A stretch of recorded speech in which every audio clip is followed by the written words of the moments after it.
الحمدللہ. اچھا فاروقی صاحب، ایک تو ماشاءاللہ آپ کی بڑی گہری نظر، آپ یقیناً ابھی ایک پروگرام میں لائیو گفتگو کر رہے تھے، تقریباً تمام موضوعات کے اوپر آپ نے گفتگو کی ہے، لیکن زیادہ آپ کا فوکس جو ہے آج رہا الیکشن کے اوپر اور کون کس کے مقابلے میں ہوگا. لیکن یہاں تو ایک واضح نظر آ رہا ہے کہ اکبر ایس بابر ان کا پیچھا نہیں چھوڑ رہا انٹرا پارٹی الیکشن ہونے کے بعد بھی، کیونکہ کل وہ الیکشن کمیشن میں گئے اور وہاں انہوں نے ووٹر لسٹ مانگی، ان کو نہ حصہ بنایا گیا الیکشن کا، نہ ان کو کنٹیسٹ کرنے کی اجازت دی گئی. اس پہ اوپر ذرا بتا دیجئے کہ کیا یہ الیکشن ایکسیپٹیبل ہوگا الیکشن کمیشن کے لیے، یا کوئی قانونی رکاوٹ آ جائے گی بلے کے نشان کے لیے؟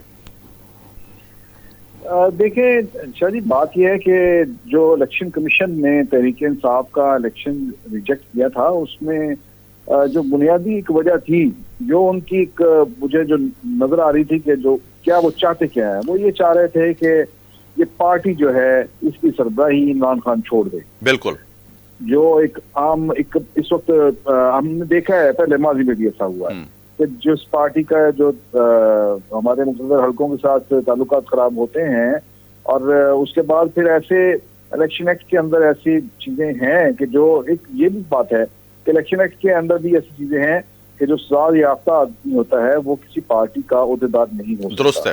تو اس حوالے سے چیئرمین پی ٹی آئی جو ہیں ان کے وہ چونکہ سزا یافتہ ہیں، تو یہ ایسا ہی نہیں ہے کہ صرف انہیں کہیں ٹارگٹ کیا گیا، بلکہ انہیں ایک موقع بھی دیا گیا کہ آپ یہ اپنے چیئرمین صاحب کو مائنس کر کے پارٹی لے آئیں. کیونکہ اگر ایک سزا یافتہ ہوتے ہوئے عمران خان جو ہیں وہ اس پارٹی کے سربراہ کے طور پر اپنی پارٹی سبمٹ کرتے الیکشن کمیشن میں، تو وہ پوری پارٹی ہی ڈسکوالیفائی کر جاتی. اچھا. تو یہ چیز تو جو ہے وہ انہوں نے اپنے آپ کو بچایا ہے. ان کے لائر نے جو ہے وہ انہیں بہتر مشورہ دیا، اور یہاں پر آ کر انہوں نے ایک عقل مندانہ فیصلہ کیا کہ خود کو پیچھے کر لیا، اور بیرسٹر جو ہیں کیا نام گوہر علی خان، بیرسٹر گوہر علی خان کو انہوں نے پارٹی کا چیئرمین بنا دیا. اچھا، آپ یہ سمجھتے ہیں کہ اس دفعہ یہ پہلا سیاسی کوئی فیصلہ کیا ہے اپنا چیئرمین پی ٹی آئی نے، سابقہ چیئرمین پی ٹی آئی نے؟ بالکل بالکل بالکل، اس میں بڑا اچھا فیصلہ کیا، لیکن یہاں پر بھی میں یہ سمجھتا ہوں کہ اس فیصلے کے اندر مزید ڈیپتھ ہونی چاہیے تھی. لیکن یہاں پر دو چیزیں تھیں ان کے سامنے، دو راستے تھے اور دو مختلف ایشوز تھے جن کو انہوں نے ایڈریس کرنا تھا. نمبر 1 یہ کہ اپنے آپ کو اس سے الگ کرتے اور پارٹی کو ایلیجیبل کرتے کہ وہ الیکشن لڑتی.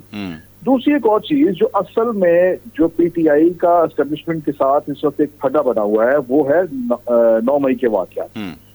9 مئی کے واقعات کے جو اس کے اندر جو ملوث لوگ تھے، مبینہ طور پر جو ملوث لوگ تھے، جس میں ڈاکٹر یاسمین راشد، علی امین گنڈا پور، جی انہیں چاہیے تھا کہ اگر وہ ادھر اپنا جو ہے ایک زیتون کی شاخ مکمل طور پر دکھانا چاہتے تھے اسٹیبلشمنٹ کو، تو پھر ایسے لوگوں کو بھی ایک سائڈ پہ کرتے. اور جس طرح سے بیرسٹر گوہر علی خان جو ہیں وہ اوپر کوئی سیاسی فیس نہیں ہے، لیکن یہاں پر کوئی اور پولیٹیکل فیسز جو ہیں جن کے اوپر کیسز نہیں ہیں، مثلا شفقت ہیں، شفقت محمود ہیں، بالکل ٹھیک کہہ رہے ہیں آپ، شفقت محمود ہیں، درست ہے، اس طرح کے اور شخصیات ہیں جن کے اوپر کوئی کیسز نہیں ہیں. تو ان کو اگر وہ دیتے، حالانکہ شفقت محمود پہلے پنجاب کے صدر تھے، بالکل ایسے، لیکن یہاں پر اگر انہوں نے جو ہے وہ 9 مئی کے واقعات کے میں جن پر الزامات ہیں انہیں دوبارہ عہدے دیے ہیں. ڈاکٹر یاسمین راشد کو انہوں نے پنجاب کا صدر بنا دیا، پنجاب بھی پورے کا پورا دے دیا. پنجاب پہلے پی ٹی آئی کے اندر تنظیمی طور پر اس کے 3 حصے ہوتے تھے، اب اس سے ایک ہی یونٹ بنا کر یاسمین راشد کو اس کا صدر بنا دیا. ادھر سے علی امین گنڈا پور، ان کے اوپر بھی کیسز ہیں. وہ جب انہوں نے اسلام آباد کی طرف مارچ کیا تھا اور جو دھرنا وغیرہ دیا تھا، تب علی امین گنڈا پور کی ایک آڈیو لیک آئی تھی. ان کے خلاف وہ کیس ہے جس میں وہ کہہ رہے ہیں کہ مسلح لوگوں کو لے جانے کی بات کر رہے ہیں بالکل اسلام آباد میں. اسی طرح سے حلیم عادل شیخ جو ہیں سندھ میں، وہ بھی ان کے خلاف بھی کرپشن کے کیسز ہیں اور قبضوں کے کیسز ہیں. پھر یہ ہے کہ حسان نیازی کو فرار کرانے کا کیس انڈائریکٹلی وہ بھی 9 مئی کے ساتھ جڑ گئے. ٹھیک ہے نا.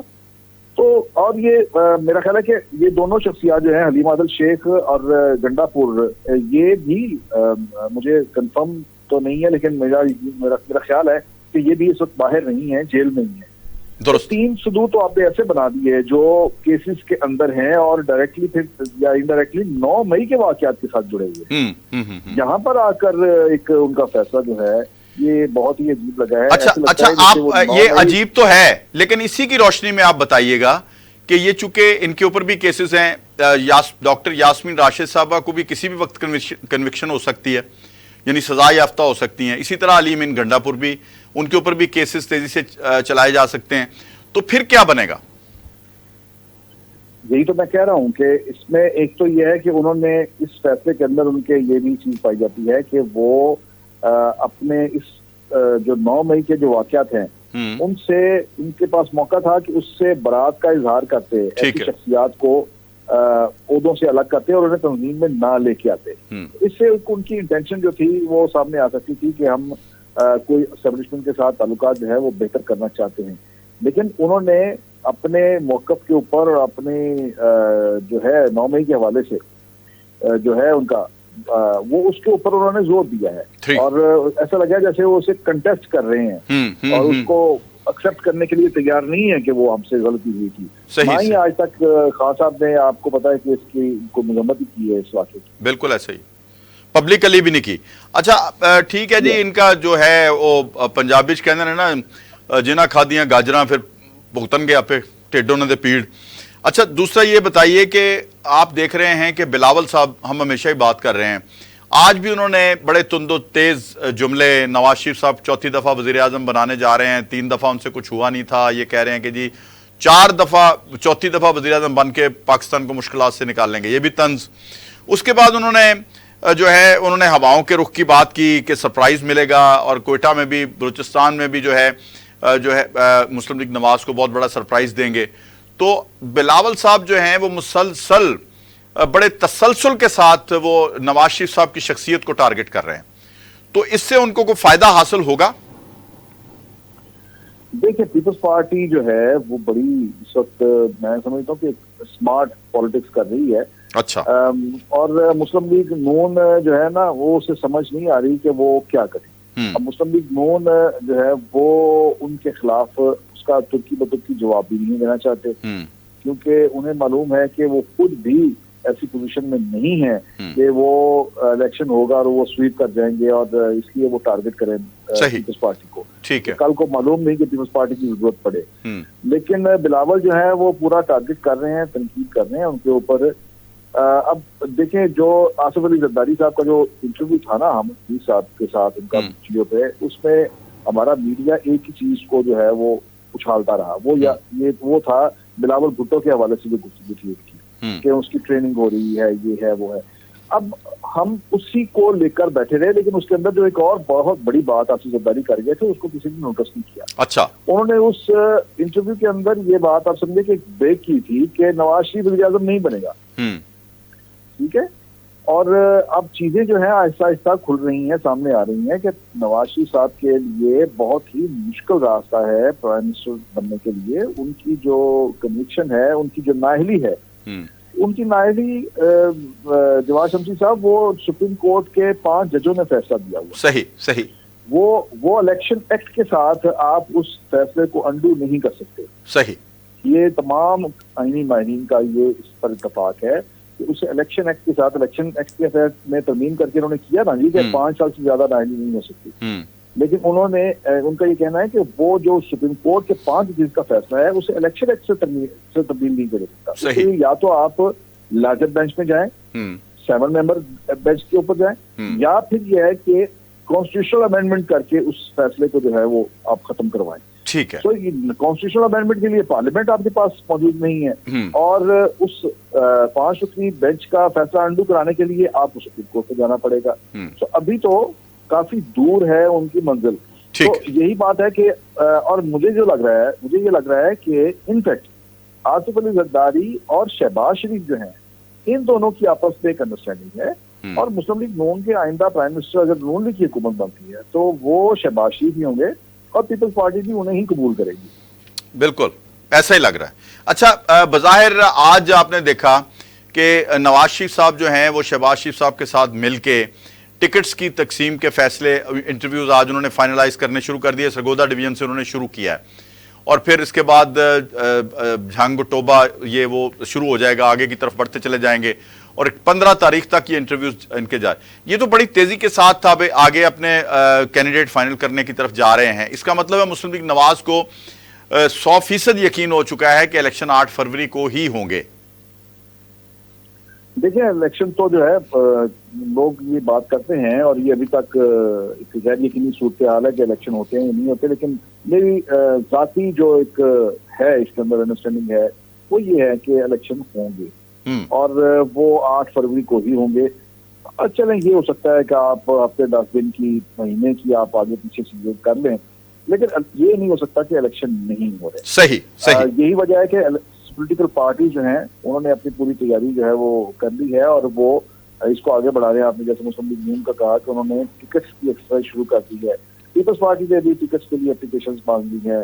پی ٹی آئی نے بھی جو ہے الیکشن اپنا پارٹی الیکشن کروا لیا ہے اور وہ بھی ٹیک آف کے لیے تیار ہے. سو الیکشن ہو جائیں گے. ہاں یہ ضرور ہے کہ یہ جو غیر یقینی صورتحال ہے یہ غیر یقینی صورتحال مزید پرولونگ کرے گی, یہ میرا اپنا خیال ہے, کیونکہ یہ ایک اسی طرح کی صورتحال جو ہے نا اس کے اندر الیکشن زیادہ سوٹ کرتا ہے کیونکہ اس میں ٹرن آؤٹ کم ہوتا ہے ایسے الیکشن کے اندر, اور اس وقت جو موجودہ حالات ہیں اس میں زیادہ ٹرن آؤٹ والا الیکشن جو ہے وہ بہت سے لوگوں کو سوٹ نہیں کرے گا. صحیح. اچھا, یہ جو زرداری صاحب نے اسی انٹرویو میں جس کا آپ نے تذکرہ کیا مخلوط حکومت کا بھی تذکرہ کیا, اسی انٹرویو میں انہوں نے بلاول کے ابھی ٹریننگ اس کے انٹرینڈ ہونے کا بھی جو ہے وہ بتایا, اور آصفہ بھٹو کو انہوں نے بڑا ہائی لائٹ کیا اس میں. تو اس انٹرویو میں بہت ساری چیزیں تھیں, تو اس پورے انٹرویو میں سسپینس بھی تھا, تھرل بھی تھا, اور صرف موسیقی نہیں تھی. نہیں دیکھیں اس انٹرویو میں اگر آپ بلاول کے حوالے سے میں پھر کہوں گا کہ بلاول کے حوالے سے اگر آپ بات دیکھیں نا تو وہ اس کا جو ہے نا جو دائرہ ہے اس موضوع کا وہ بہت محدود ہے. وہ تو آ جائے گا زیادہ سے زیادہ ود ان پیپلز پارٹی پہ کیا چل رہا ہے. لیکن آصف زرداری نے اس کے علاوہ جو باتیں کی ہیں, دیکھیں آصف زرداری اپنی دوسری باقی اولاد کو بھی کہہ سکتے ہیں کہ وہ بھی بہت کمپیٹنٹ ہے, وہ بھی بہت کمپیٹنٹ ہے. بات کے لیے تو ساری اولاد ہی ایسے ہوتی, اور وہ ہمیشہ سے آصفہ کو بھی اس کی بھی ایک ٹریننگ اس طرح سے کر رہے ہیں کہ وہ بھی آئندہ پالیٹکس میں آئے, اور وہ آئے گی. یہ الیکشن آئندہ جو الیکشن ہے ڈیفینیٹلی آئے گی, تو بھی الیکشن لڑ رہی ہیں. پہلی بار وہ بھی انتخابی میدان میں اتر رہی ہیں. اور یہ لیکن اصل بات جو ہے کہ اس انٹرویو کی جب آپ بات کرتے ہیں تو وہ اوور آل ملک کی مجموعی صورتحال کے حوالے سے بھی بڑا امپورٹنٹ تھا. لیکن نا یہ اگر بلاول کے بارے میں بات کی تو اس کا امپیکٹ کیا گیا بلاول پر. بلاول تو اس کے بعد بھی انہوں نے کوئٹہ کا جلسہ کیا اور وہ کہا گیا کہ کوئٹہ کے جو چند جو تاریخی جو بڑے جلسے ہیں, شہر کتنا سا ہے, چھوٹا سا تو شہر ہے, صحیح, چھوٹی سی آبادی ہے, نہیں بہت بڑا جلسہ کیا انہوں نے کوئٹہ کے حوالے سے, بہت بڑا جلسہ کیا. کوئٹہ کو سامنے رکھتے ہوئے یہ بڑا جلسہ تھا. خود وزیر داخلہ جو ہیں مفتی صاحب جو ہیں انہوں نے کہہ دیا کہ یہ بہت بڑا جلسہ ہو گیا, بالکل اور بڑی رونق لگا ہے. بالکل ٹھیک. باتیں جو ہیں وہ الیکشن ہو جائے گا. ہاں یہ ضرور ہے کہ یہ انسرٹینٹی جو ہے اس سے ٹرن آؤٹ کم رہے گا, اور شاید ٹرن آؤٹ کم رکھنے کے لیے ہی یہ غیر یقینی صورتحال. بہت بہت شکریہ جناب جاوید فاروقی صاحب.